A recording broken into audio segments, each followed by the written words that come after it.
What's up, everyone? Welcome back to another episode of Kevin Prolix TV. And boy, do I got one for you. Check this out. My husband cheated on me. I stayed, but feel horrible. What do I do? Oh, okay. And this is a 29-year-old female. Okay. I was cheated on by my husband. We've been together for 4 years. Basically, I decided to stay, and I absolutely feel horrible and humiliated. And everything he does make me feel heartbroken. He had an affair for 6 months with someone.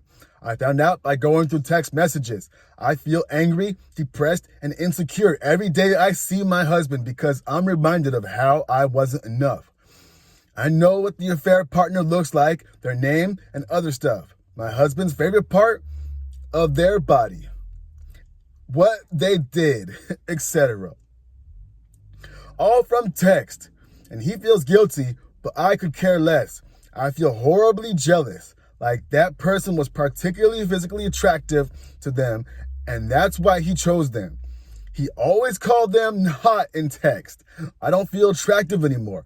I feel like I was betrayed. I've been staying for about a year. My self-worth is gone. I can remember every text they sent. Okay, guilt doesn't make up for the lack of respect and dumb decision-making. You didn't care for my mental health and self-esteem when you were cheating, so why now? I hate his friends and his family now because they all still love him, but I just think he's a jerk. I don't take it out on him. I haven't left yet, but it's crushing me, and I think I should before it gets worse. His mom seemed angry at me once because he was excited when he was speaking of something and I was being dismissive.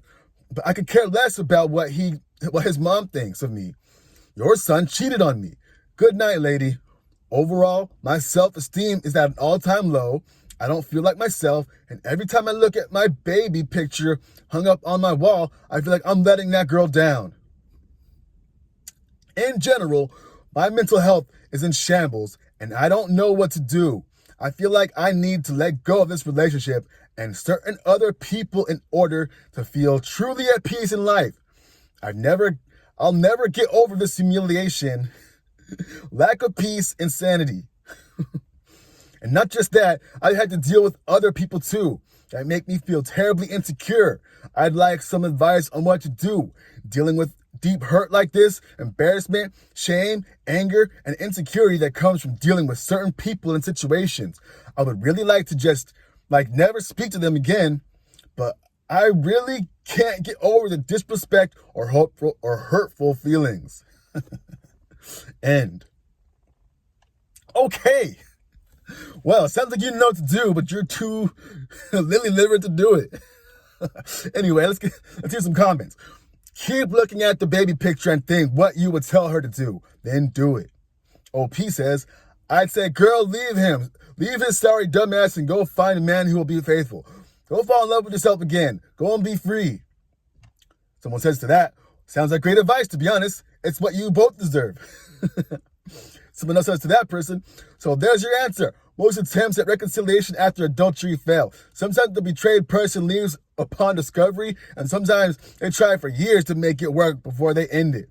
If the cheater isn't full of remorse and willing to accept full responsibility for cheating and do years of hard, painful work, it's not going to work. Unfortunately, the betrayed person also has to do hard work, painful work as well. It often takes years to get to an okay place. Betrayal often gives the cheated on partner PTSD. The OP says, today, while he was making breakfast for us, she means her and the children. Oh boy, there's children. I brought out my baby picture and sat it on the counter. And I proceeded to say while pointing at the picture, if she was here, she wouldn't fucking like you, Kirk. My husband's name. And then I told his kids. Wait, his kids? I thought they're your kids too. If little me were here right now, she'd hate him. And it was empowering to say, because I meant it. Ay, ay, ay. Oh boy. Someone says, agreed, that's messed up. Those kids didn't cheat on you. Let them be kids. Because the person says, Jesus Christ, don't drag the kids into this. What's wrong with you? Be an adult and resolve this between the two of you. And the OP says, agreed, that was immature. I did it out of anger, but his kids deserve better. I will no longer bring them into any drama. Rude and inconsiderate. I'm an adult. Yeah, and OP says again, you're right. I've never spoken to them about it once. I was only that brief comment, but I won't mention anything about that again, and I'm going to file for divorce. It was too emotional for me. And someone says to that person, to the OP, this is why you need to leave. You're spiraling before long, you'll be the bad guy because of how you're acting instead of the person that cheated. Oh boy. And the person says to that person, it was empowering to mess up the kid's whole idea of their father because of an issue between you and him. And they aren't even your kids. You were way out of line. Okay. What the heck? They're not your kids. What the heck? No way, man. Oh, if I was that man, you would be out of there for that. Like, what the heck? Those aren't even your kids, and you're trying to disrespect me in front of my kids? Oh, hell no. I don't care if I cheated on you. Leave the kids alone. Oh, anyway. Another person says, if you don't want to stay, don't stay. We can end the relationship for any reason we want. And him being a cheating trash of a human feels like a good reason to end it. And if you feel like you want to, tell his mom and everyone else you want to why you did when the divorce is settled. What makes you want to stay with him? Is that reason enough for you? Would you want it to be, or would it be better to end it? Another person says, you can still leave. Also, what he did to you was traumatic. A few sessions of therapy would really help you work through all your feelings and intrusive thoughts. OP says, thank you. Also, can I ask for your opinion on this? Even though I'm going to leave it. It's still hard. I sent this to someone else, but deleted the comment. I feel really jealous of everything. Any person that he happens to find attractive. Me and him don't have kids, but he does have children from a previous relationship. And sometimes he tells his kids or a kid, which is between them, but I end up overhearing low-key because I'm an ear hustler. Even when he finds someone hot, but I want to be the one he finds hot. I tried being fake fun and fake energetic to gain more attention from him. He hosts dance class and sometimes I attend with tight clothes to attract his attention. There's someone there he finds hot. I'm jealous of them. I just wanted him to find me attractive, but I believe I am looking for validation in all the wrong places, and maybe I need to leave because I've never been so insecure. One time a dance contestant had the name Daddylicious, and my partner said to some other person besides them that was a fitting name. No, that I notice everything, and even little stuff like that makes me feel so jealous. Anytime you find anyone else attractive or hot, I get so insecure and jealous, it feels like death. I'm going to stop right there. What the heck? You seem like a really jealous person. How did you get married with this person? They already have kids from a previous relationship and you wanted to be stepmom? Oh, there's no other man out there that you could have got with? Unbelievable. How was he the best pick? And then you stayed? It sounds like you had major competition anxiety and you wanted this guy out to yourself even though he already had a family with someone else. Oh, and if it's multiple women, bro, that's cooked. Ain't no way am I going to get with a woman that has 1, 2, 3 different baby daddies and they're already in his life still.